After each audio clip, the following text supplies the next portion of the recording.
What do we do when we just don't know what a word means?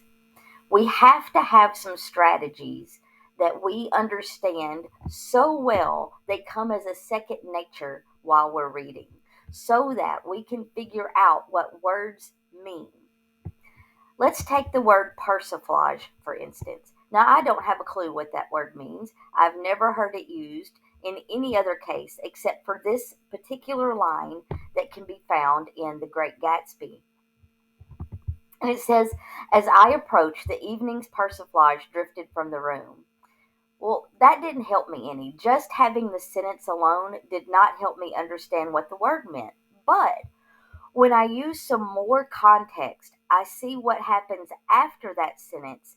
I kind of get an idea of what the word persiflage means. The greetings, jokes, and exclamations at the party were a pleasant relief from the long day of lectures. So, by using the context, do we think persiflage means restatement, good natured talk, gloomy, overcast? The answer is B. And the strategy we use to figure this out is called examples because the context of the document gave us some examples of what this word meant. Persiflage, some examples of it are greetings, jokes, and exclamations. That lets me know that persiflage means good natured talk. Another option for detecting unknown words is to compare and contrast. When we see a word in a sentence that we don't know, oftentimes the writer will give us something to compare that word to. Her behavior was obnoxious, like that of a small child who does not behave in public.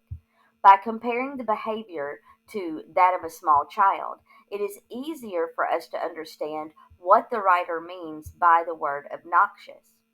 Let's look at the word penury, another word that I don't know what means. The rich man was surrounded by wealth, unlike the beggar who lived in penury down the block.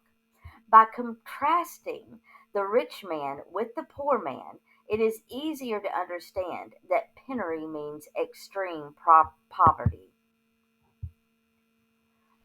So let's practice. What do you think this word means? Although my cupboard is completely empty, Gary's pantry is replete with deer jerky, canned meat, and salted peanuts.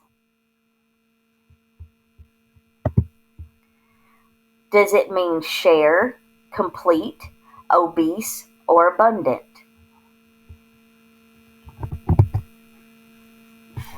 The answer is D, and we can figure that out by using the contrast strategy.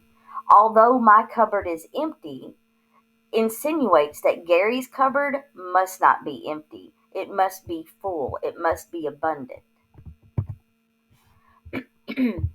How can you know all the words, like every single word ever? You cannot. But there are things you can do to help increase your vocabulary and better your chances on ACT style testing. Science says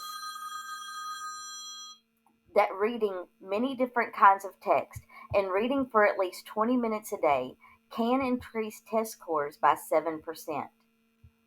You can learn suffixes, prefixes, and root words. You can also take an interest on where words come from. Certain parts of words can give us clues to meanings, like root words, prefixes, and suffixes. The Latin root rupt means burst. So when a tornado erupts, we know that it is bursting. The Latin word ter means earth.